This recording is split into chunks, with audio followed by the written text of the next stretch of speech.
அஸ்ஸலாமு அலைக்கும் வரஹ்மத்துல்லாஹி வபரகாத்துஹு.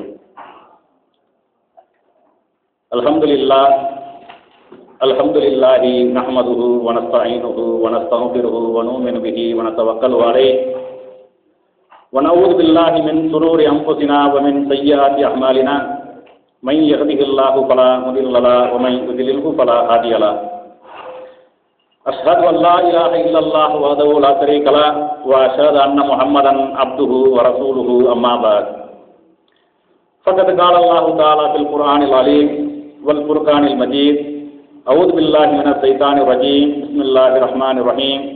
யா அய்யுஹன் நாஸ் இத்தகூ ரப்பக்கும் அல்லதீ ஹலகக்கும் மின் நஃப்ஸின் வாஹிதா வ ஹலக மின்ஹா ஸௌஜஹா வ பஸ்ஸ மின்ஹுமா ரிஜாலன் கஸீரன் வ நிஸாஅ வத்தகுல்லாஹ அல்லதீ தஸாஅலூன பிஹி வல் அர்ஹாம் இன்னல்லாஹ கான அலைக்கும் ரகீபா. யா அய்யுஹல்லதீன ஆமனு தகுல்லாஹ வ கூலு கௌலன் சதீதா யுஸ்லிஹ் லக்கும் அஹ்மாலக்கும் வ யக்ஃபிர் லக்கும் துனூபக்கும் வ மை யுதில்லாஹ வ ரசூலஹு ஃபகத் ஃபாஸ ஃபௌஸன் அலீமா. யா அய்யுஹல்லதீன ஆமனு தகுல்லாஹ வ ஹக்க துகாத்திஹி வ லா தமூதுன்ன இல்லா வ அன்தும் முஸ்லிமூன். ஸதகல்லாஹுல் அலீம்.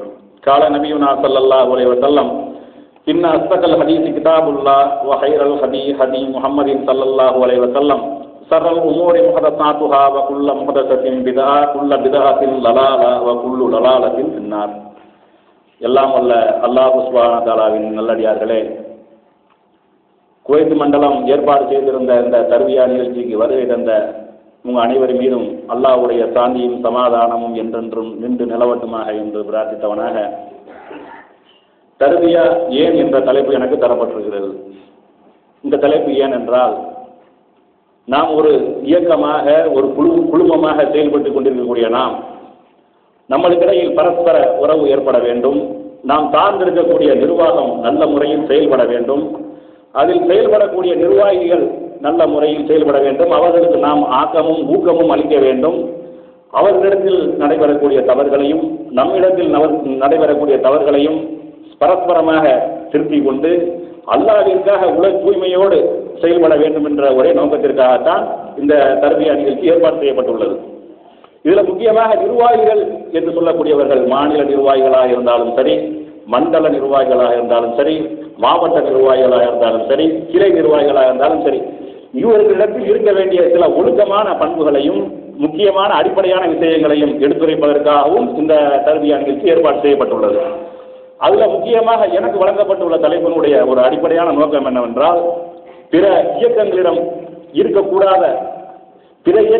இருக்க வேண்டிய பண்புகள், இருக்கக்கூடிய பண்புகள், ஆனால் தௌஹீத் ஜமாத் என்ற இயக்கத்தில் அமைப்பிடத்தில் இருக்கக்கூடாத நிர்வாகிகளிடத்தில் இருக்கக்கூடாத பண்புகள் ஒரு 3 பண்புகளை மட்டும் நான் சுட்டிக்காட்டி விடுகிறேன்.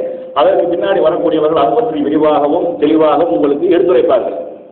என்ன அதில் முக்கியமான ஒரு விஷயம் என்னவென்றால், இன்னைக்கு நம்ம தமிழ்நாட்டை பொறுத்தளவுக்கு எத்தனையோ இயக்கங்கள், எத்தனையோ அமைப்புகள் செயல்பட்டு கொண்டிருக்கின்றன.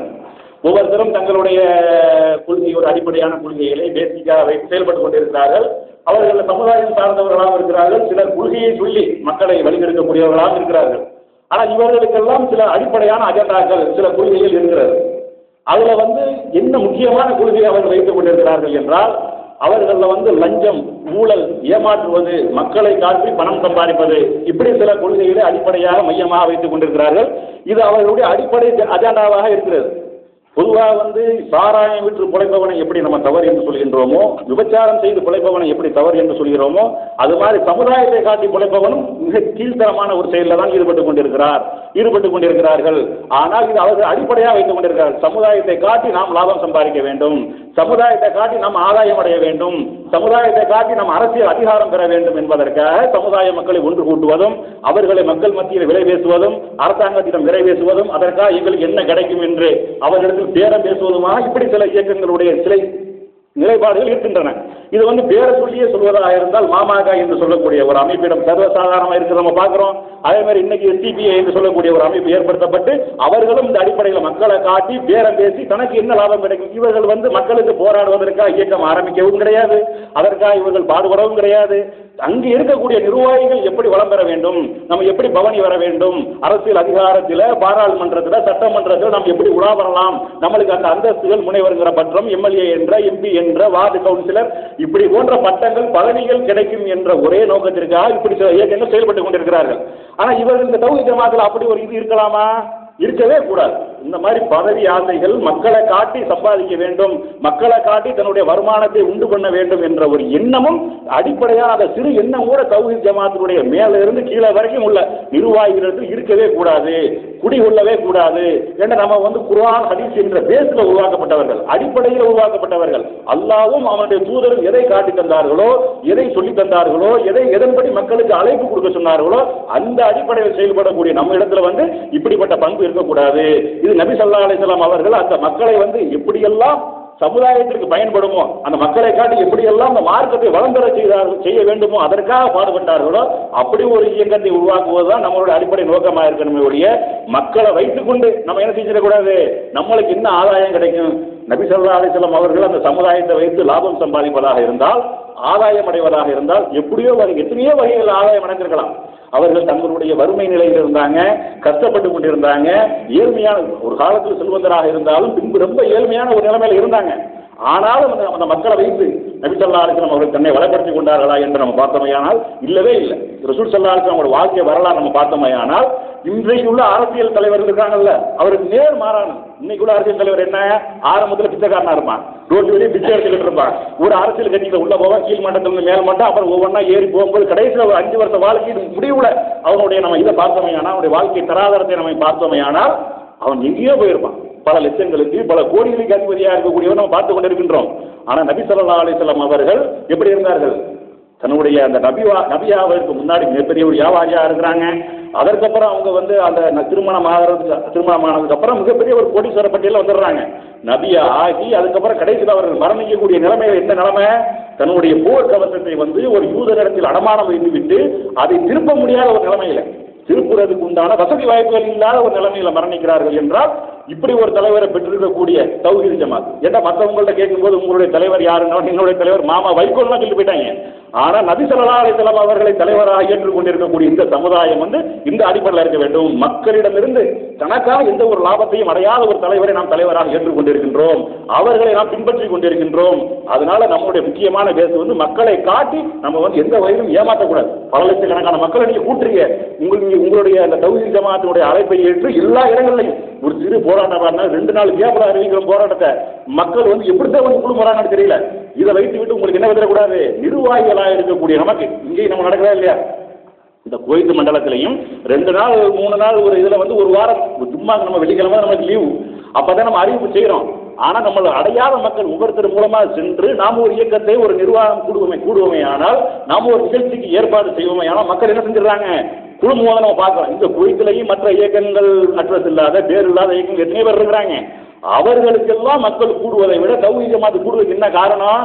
அவர்களை அறியாமலே அவர் நம்புறாங்க இவங்க கரெக்டா இருக்கிறாங்க, இவங்க நம்மளை வச்சு இவங்களுக்கு எந்த லாபமும் கிடையாது, இவங்களுக்கு நம்மளால எந்த பிரயோஜனமும் கிடையாது, நம்மளுக்காக இவர்கள் போராடுகிறார்கள், நம்மளுக்காக இவர்கள் உழைக்கிறார்கள், எவ்வளவு எதிர்ப்பு வந்தாலும் அதற்காக சத்தியத்தை சொல்கிறார்கள் என்று அவர் நம்பக்கூடிய காரணத்தினாலதான் என்ன செய்யறாங்க, உங்களுடைய அரசியல் தலைவருடைய செல்வாக்கினாலேயோ மற்றபடி மக்களுடைய செல்வாக்கினாலேயோ அவங்க வர கிடையாது. இதை நம்ம அடிப்படையாக வைத்துக்கிறோம். இது மற்ற பிற இயக்கங்களும் சர்வசாதாரணமா இருக்குது. பிற மக்களை காமித்து அவர்கள் அந்த இயக்கத்தில் இருக்கக்கூடிய தொண்டர்களையும் காமித்து என்ன செஞ்சிடறாங்க, அவங்க தங்களை வளப்படுத்திக் கொள்வதற்காக செயல்பட்டு கொண்டிருக்கிறாங்க. இந்த மாதிரி நம்ம நடக்கிற சர்வசாதாரணமா பார்க்கிறோம்.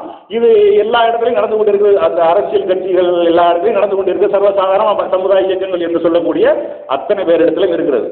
அடுத்து முக்கியமான ஒரு விஷயம், நிர்வாகத்தில் இருக்கக்கூடாத பண்புகள், மற்ற நிர்வாகத்தில் இருக்கிற பண்புகள் என்ன? பெண்கள் விஷயத்துல ரொம்ப கேர்ஃபுல்லா இருக்கும். பெண்கள் ஒழுக்க பொதுவாழ்வுக்கு வந்துவிட்டாலே விமர்சனங்களை சந்திக்க வேண்டியதான் வரும். பல பேர்கள் பல விமர்சனம் பண்ணுவார்கள்.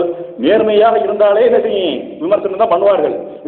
இந்த ஒரு காலத்துக்கு முன்னாடி திருமணம் முடிக்கிறது நாங்கள் வரதட்சணை வாங்க மாட்டோம் அப்படின்னு சொல்லும்போது என்னென்ன விமர்சனத்தை நம்ம சகோதரர் சந்தித்தார்கள். உனக்கு அந்த கோளாறு இருக்குமோ, இவனுக்கு ஏதாவது பெரிய நோய் இருக்குமோ, நம்ம காசு வாங்க மாட்டோம், நாங்கள் சும்மா தான் மூய்ப்போம், நாங்கள் திருமணத்தை நாங்கள் நபி வழியில எளிமையான முறையில் தான் மூய்ப்போம் அப்படின்னு சொல்லும் பொழுது அவர்கள் என்னெல்லாம் நம்மளுக்கு விமர்சனம் பண்ணாங்க. இவருக்கு ஒருவேளை அந்த குறை இருக்குமோ, எந்த குறை, அந்த குறை இருக்குமோ, இவருக்கு ஏதாவது நோய் பெரிய நோய் இருக்குமோ, ஏதாவது பொம்பளை இருக்கிற வரைக்கும் இருந்துட்டு அப்புறம் பார்த்து அப்படிங்கிற மாதிரி தான் பேசுனாங்களா இல்லையா? இன்னும் சில சமுதாயங்களில் வந்து சில இடங்களில் வந்து கிறுக்கம் பைத்தியகாரமெல்லாம் பார்த்தாங்க. பொது வாழ்க்கையில் வந்துவிட்டால் மக்களுக்கு நன்மையை சொல்லி தீமையை தடுக்க வேண்டும் என்று வந்துவிட்டால் நம்மளை விமர்சிக்கக்கூடியவர்களும் நம்மளை எதிர்க்கக்கூடியவர்களும் இருக்கத்தான் செய்வார்கள். இது நபி ஸல்லல்லாஹு அலைஹி வஸல்லம் அவங்களுடைய வாழ்க்கையில் சந்தித்த ஒரு விஷயம்தான். ரசூலுல்லாஹ் வந்து அந்த சமுதாயத்திலே நபிகள் நாயகம் ஸல்லல்லாஹு அலைஹி வஸல்லம் அவர்கள் மாதிரி ஒரு அந்யோன்யமாக வாழ்ந்த, ஒரு சொந்த பந்தங்களை அரவணைத்து வாழ்ந்த, மற்ற சமுதாயத்தோடு நெருக்கமாக வாழ்ந்த, எதிரிகளையும் நபி ஸல்லல்லாஹு அலைஹி வஸல்லம் உபசரித்த, கஷ்டப்படக்கூடியவங்களுக்கு ஆறுதல் சொல்லக்கூடிய, அவர்களுக்காக பாடுபடக்கூடிய அப்படி ஒரு மனிதரை அந்த சமுதாயம் இன்று உலகம் இதுவரைக்கும் சந்தித்ததே கிடையாது. ஆனாலும் நபி ஸல்லல்லாஹு அலைஹி வஸல்லம் அவர்கள் இந்த ஏகத்துவ கொள்கையை சொன்ன மாத்திரத்திலே எதிர்க்கதான் செஞ்சாங்க. விமர்சனம் பண்ணாங்க, பைத்தியக்காரன்னு சொன்னாங்க, லூசுன்னு சொன்னாங்க, என்னென்னமோ சொல்லத்தான் செஞ்சாங்க. இது வந்து இது ஒரு பொது வாழ்க்கைக்கு வந்துட்டு நடக்கும். ஆனா இப்படி நடக்குகிறது நம்ம அதுதான் நடக்கலாமா? இன்னைக்கு நடக்கிறாங்களா இல்லையா? ஒரு சில இயக்கங்கள்ல வந்து அடிப்படை கொள்கையாக இது இருக்குதா இல்லையா? எவன் வந்து பொம்பளை விஷயத்துல பொம்பளை மேட்டில் மாட்டிக்கிட்டு பெரிய மக்கள் மத்தியில் பிரபலமாகறாங்களோ, பப்ளிஷ் ஆகிறாங்களோ, அவங்களுக்கு தேசிய தலைவர்கள் பட்டம் கொடுக்குறாங்க, மண்டல தலைவர்கள் பட்டம் கொடுக்குறாங்க. நடக்குதா இல்லையா? இன்னும் சொல்ல போனால் சில இயக்கங்களில் வந்து அடிப்படை கீழே உறுப்பினராக இருப்பார். அவருக்கு வந்து நம்ம வந்து இந்த மாதிரி பாலியலில் ஈடுபட்டிருக்கிறாருங்க, குற்றச்சாட்டு வருது, பெரிய பிரச்சனை ஆகிருக்கு, இவரை வந்து நீக்கிருங்க நீங்கள் அப்படின்னு நம்ம அவங்க என்ன செய்கிறாங்க? கிளை நிர்வாகியாக இருந்தாங்க அவங்களுக்கு என்ன செஞ்சிடறாங்க? மாநில நிர்வாகி பதவி கொடுத்துட்றாங்க, பதவி உயர்வு பதவி அதே மாதிரி மாவட்டத்தில் கொடுக்குறாங்க. இப்படி எல்லாம் நடக்கிறது. இது வந்து தௌஹீத் ஜமாத்தில் இருக்கக்கூடாத பண்பு. பெண்கள் விஷயமாக உன் மீது எந்த விதமான புகாரும் செலுத்தப்படக்கூடாது. ரொம்ப கேர்ஃபுல்லாக இருக்கணும். ஏன்னா நம்ம இந்த தமிழ்நாடு தௌஹீத் ஜமாத்தை பொறுத்த அளவுக்கு ஒரு அறிவித்த மாத்திரத்திலேயே எத்தனை லட்சம் ஆண்கள் வர்றாங்களோ அதற்கு சற்றும் குறையாமல் பெண்கள் வர்றாங்க. ஏன் வர்றாங்க? அவங்க வந்து இந்த இயக்கத்தை நம்புறாங்க, நம்மளுக்காக பாடுபடுறாங்க. நம்ம வந்து இந்த இஸ்லாமிய சமுதாயத்தில் நம்ம அடக்குமுறை செய்யப்பட்டவர்களாகவும் அடிமைகளாகவும் இருக்கக்கூடிய நேரத்தில் நம்மளுக்கு உரிமைகள் எதுவுமே தராமல் மறுக்கப்படக்கூடிய நேரத்தில் வந்து இந்த தௌஹீத் ஜமாத்தை என்ன செஞ்சாங்க? பெண்கள் என்றால் இஸ்லாத்தில் அவர்களுக்குள்ள உரிமை என்ன? பிற மதத்தவர்களெல்லாம் பெண்களை பற்றி தரைக்குறைவாகவும் கொச்சையாக பேசக்கூடிய நேரத்தில் பெண்களுக்குள்ள மரியாதை என்ன, பெண்களுக்குள்ள கண்ணியம் என்ன, அவங்களுடைய உரிமை என்ன, இன்றைய வரைக்கும் நம்ம சமுதாயம் பெண்களுக்கு அதிகமான மக்களுக்கு தெரியவும் செய்கிறத. ஆனாலும் தெரியக்கூடிய நிலைமையில உருவாக்குனது யாரு? நம்ம அதை தௌஹீத் ஜமாத் தான் சொன்னோம். பெண்கள் என்றால் அவர்கள் வந்து அவர்களுக்கு நபிகள் நாயகம் ஸல்லல்லாஹு அலைஹி வஸல்லம் அவங்க தான் தூதர், அவங்கள தான் பின்பற்றணும், அவங்க காட்டி தந்த அடிப்படையில் எல்லா வணக்க வழிபாடுகளையும் செய்யணும் என்று சொன்ன மாத்திரத்தில் அவர்கள் அதை ஏற்றுக்கொண்டு குடும்பத்தை விட்டு எத்தனை பெண்கள் குடும்பத்துக்கு உள்ளாகவே பிரச்சாரம் பண்ணி கொண்டு இப்படிலாம் இருக்கிறாங்க. நம்மளுடைய பிரச்சாரம் என்றால் எவ்வளவு தூரத்தில் வர்றாங்களா இல்லையா? இதற்கெல்லாம் காரணம் என்னவென்றால் அவர்கள் இந்த ஜமாத்தை நம்புகிறார்கள். இந்த நிர்வாகிகள் எப்படி இருக்கணும்? இந்த நிர்வாகிகள் வந்து மேல இருந்து கீழே வரைக்கும் எப்படி இருக்கணும்? பெண்கள் விஷயத்துல அது வந்து நீ நெருப்பா இருக்கணும். சகோதரி தானே, என் மக மாதிரி அந்த வெள்ளாட்டை இருக்கக்கூடாது. நாங்க வந்து தனியா பயணம் போனா உனக்கு என்ன இப்பெல்லாம்